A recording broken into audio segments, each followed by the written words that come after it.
La main que tient entre les siennes Léontine Quintin, la jeune servante de la richissime veuve Herry, qui se flattait du surnom de baronne Herry que lui réservaient les commerçants du quartier, la main est glacée.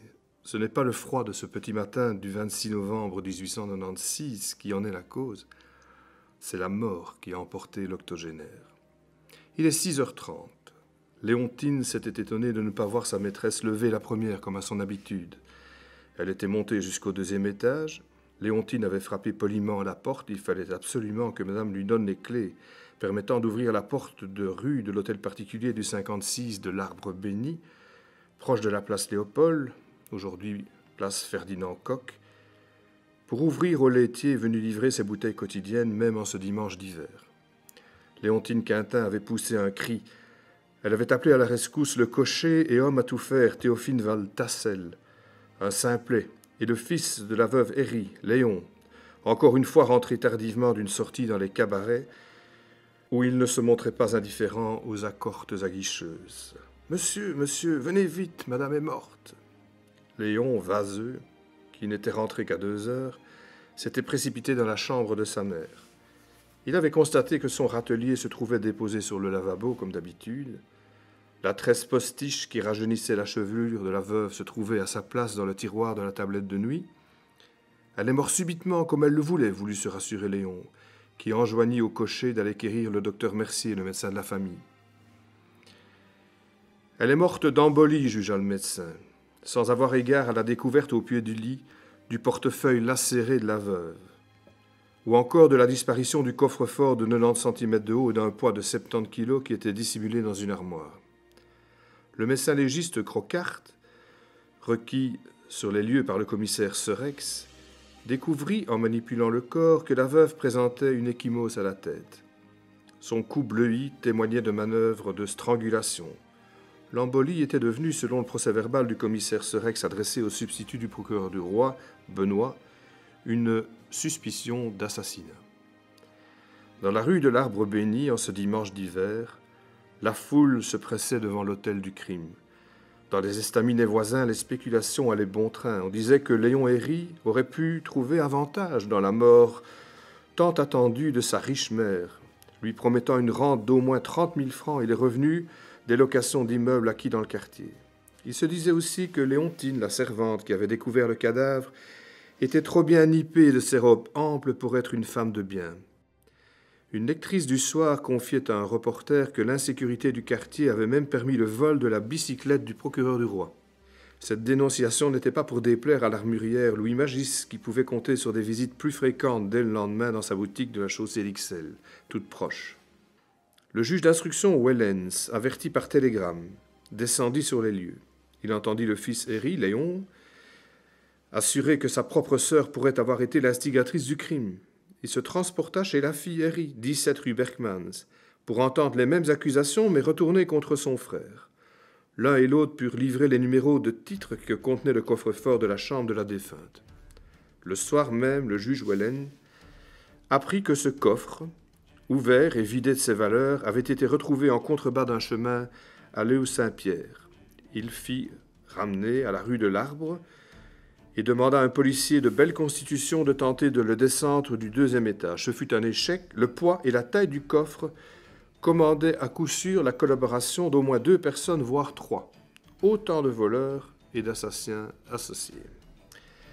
Des témoins racontèrent avoir aperçu le samedi soir une voiture de maître, tractée par un puissant cheval de sang, quitter la rue de l'Arbre Béni, toutes lanternes éteintes. Une cabaretière de la rue Royer, alors malfamée, l'avait aperçu sans pouvoir détailler les traits du cocher et de son passager, car elle-même menait grand train vers le Haut-Saint-Pierre. On ne retrouvera jamais cet équipage, malgré les interrogatoires auxquels furent soumis des dizaines de cochers et fiacres de location. La piste des voitures épuisée, il ne restait au juge Wellens qu'à compter sur la chance ou les confidences d'un repris de justice impliqué dans l'affaire. Lorsque l'agent de change Race, dans le quartier Notre-Dame-aux-Neiges, se présenta à la police, un souffle nouveau raviva les braises. Des dénonciations avaient conduit à l'arrestation de plusieurs suspects. L'agent de change Race, lui, il apportait du concret. Au lendemain du crime de la rue l'Arbre Béni, le dimanche, raconta-t-il, un homme au chapeau boule s'était présenté à ses guichets et il s'était présenté sous l'identité du commandant Lefebvre, officier d'artillerie détaché au ministère de la Guerre. Cette identité n'étonna pas outre mesure Raz. Le manège du 3e régiment d'artillerie à cheval était établi à un jet de pierre de là. Et les ministères établis dans le quartier du Parc Royal n'étaient-ils pas ses clients habituels? Le commandant Lefebvre, comme il se présentait, se disait pressé. Il affirmait devoir se rendre d'urgence à Gand pour acheter des chevaux d'artillerie et devait, in petto, trouver les fonds pour exécuter le devoir de sa charge, l'officier payeur étant parti en congé. L'officier, âgé de 40 à 50 ans, à la barbe châtain et grisonnante, aux yeux bruns et assez corpulents, était porteur d'une série de titres qu'il entendait réaliser immédiatement. Raz avait objecté qu'il ne disposait en caisse en ce dimanche que de 4300 francs. Le commandant avait accepté de lui délaisser ses valeurs, promettant que son ordonnance viendrait dès le lundi chercher le reste de l'argent. Ces titres, dont la description était en cours de diffusion à tous les agents boursiers de la ville de Bruxelles, étaient bien ceux que contenait le coffre dérobé à la rue de l'Arbre Béni. Le juge Wellens fit mener des recherches au sein des services de la matricule militaire, mais aucun Lefebvre, de grade de commandant ou d'âge de 40 à 50 ans, ne ressortit. Au commissaire, l'agent judiciaire Van der Wee n'arrêtait pas de relire les descriptions faites par l'agent de change Raz. Il avait eu le regard attiré par un dessin du dessinateur de la feuille libérale Le Petit Bleu, imaginant l'allure du commandant Lefebvre lors de sa visite chez Raz. Son flair et surtout une imagination audacieuse l'avaient conduit à reconnaître dans ces traits dessinés et dans la description faite par l'agent de change une possible correspondance avec l'ex-commissaire Alexandre Courtois, retraité de la police d'Ixelles et ancien chef du commissariat de la rue de la Régence, d'où il sévissait dans les Marolles. Il fait part de cette soupçon à son collègue Renard, et la chance était au rendez-vous. Renard, lui confia-t-il, avait servi sous les ordres de Courtois, et lorsque le commissaire dut prendre sa retraite forcée pour une affaire de faux procès-verbal, il s'était vu offrir par sa brigade des accessoires de bureau en cuivre massif. Ce joli cadeau avait incliné le commissaire à adresser à tous ces hommes une photo dédicacée de lui en grand uniforme. Van der Wee avait aussi appris que Courtois avait conservé des relations intéressées avec la maîtresse d'un receleur qui purgeait une peine de prison à Saint-Gilles. Elle habitait quasiment en face de la veuve Herry.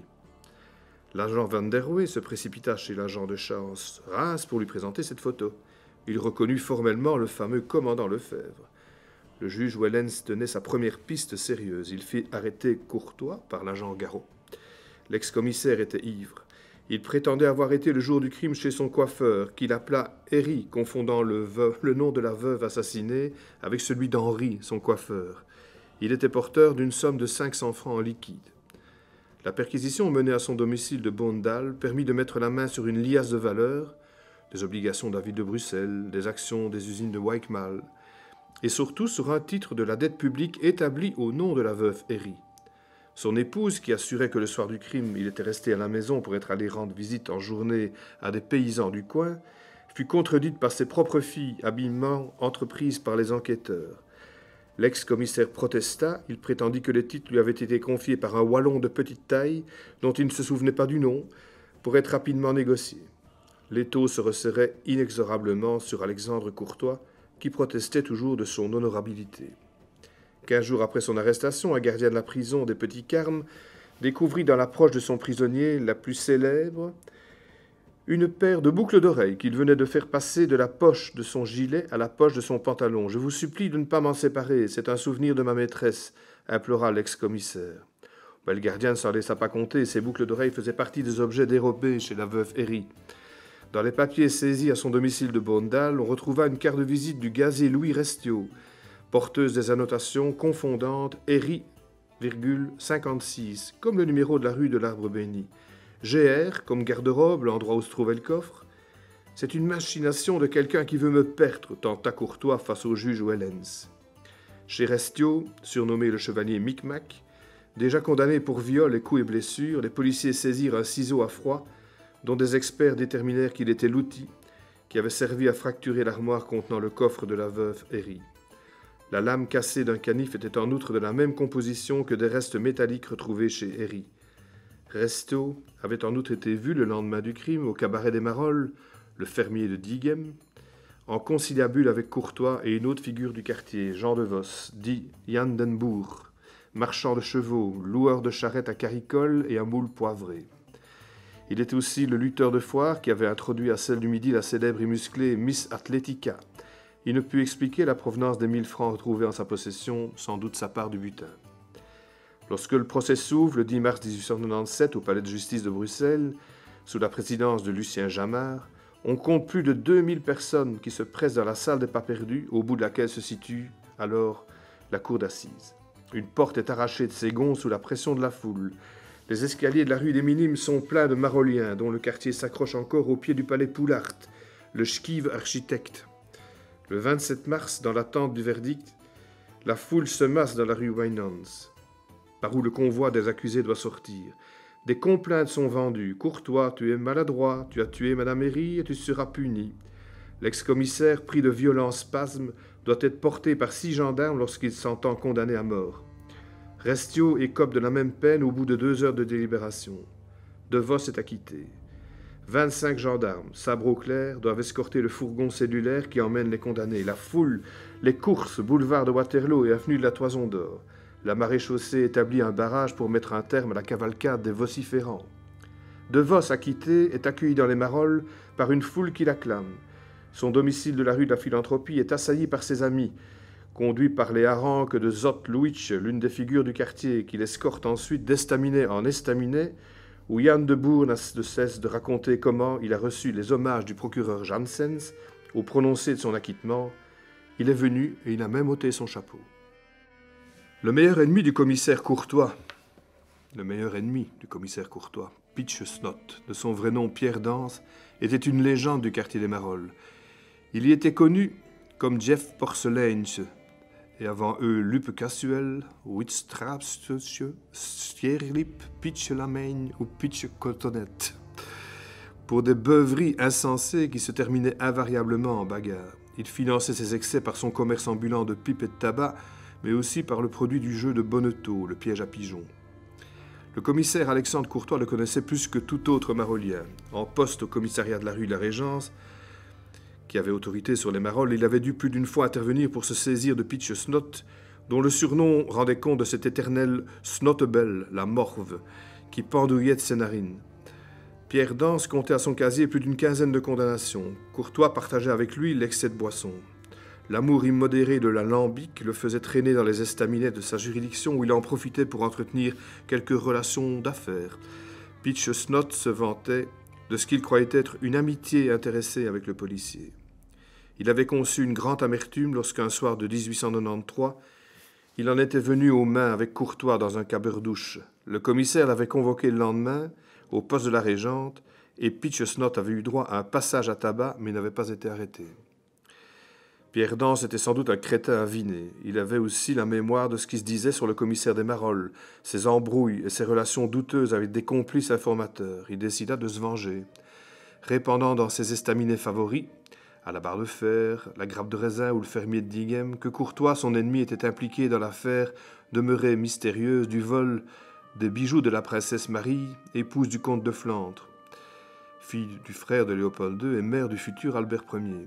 Le 2 février 1893, des cambrioleurs astucieux étaient parvenus à dérober les bijoux de la princesse d'une valeur d'1 demi-million de francs de l'époque, en s'introduisant dans son palais de la rue de la Régence, actuellement à la Cour des comptes. Alexandre Courtois était en charge de la sécurité. Pitch Snot se répandait partout. « Monsieur Courtois est le voleur du comte de Flandre », disait-il dans les estaminets et à tous les agents de ville qui croisaient. La presse avait rapporté cette étonnante rumeur, démentant les certitudes de la justice qui estimait que le coup avait été commis par des professionnels anglais. Pitch Snot n'en démordait pas. Il impliqua Restiaux, le chevalier Micmac de la rue Blase, le complice de Courtois condamné pour le crime de l'Arbre béni, assurant qu'il lui avait proposé de participer au fric-frac. Pitch Snot y avait renoncé, assura-t-il, sur les conseils de sa femme. Il racontait aussi qu'il avait été informé que la veuve Tienpont, dont le mari tenait un cabaret bijouterie, avait reçu le soir du vol la visite de Restiaux qui lui avait proposé un lot de bijoux. Le parquet fut bien en peine de confirmer toutes ces allégations et Pitch Snot fut condamné à 1 an de prison ferme pour calomnie, pris de sa vengeance contre le commissaire Courtois pour les coups reçus. Alexandre Courtois fut aussi soupçonné de plusieurs vols, dont celui de la fortune d'un couple d'épiciers auxquels il avait recommandé de planquer leurs magots dans leur cave. Comme dans l'affaire Pitch Snot, le parquet estima que des dénonciations portées à l'encontre du commissaire relevait de la malveillance de criminels en mal de revanche contre un policier efficace. Après l'arrestation de Courtois dans l'affaire Herry, Pitcher-Snott fut érigé au rang de héros dans les Marolles. Lui qui avait osé dénoncer le commissaire dans l'affaire du vol des bijoux de la comtesse de Flandre n'avait peut-être pas tort. Des chants à sa gloire se répandaient dans le quartier, dont la Pitchesonnade. Au procès Courtois, Pitcher-Snott fut appelé à la barre. Il comparut entouré de gendarmes. C'est qu'il s'était fait une nouvelle fois arrêter pour un vol, et il ne put donc participer à la fête qui célébra dans les Marolles l'acquittement de DeVos. Pitcher-Snott, rongé par l'alcool, mourut dans une salle de psychiatrie. Son délirium tremens fatal lui faisait voir des rats sortir des murs capitonnés de sa chambre. Le commissaire Courtois mourut en 1904 dans sa cellule de la prison de Louvain.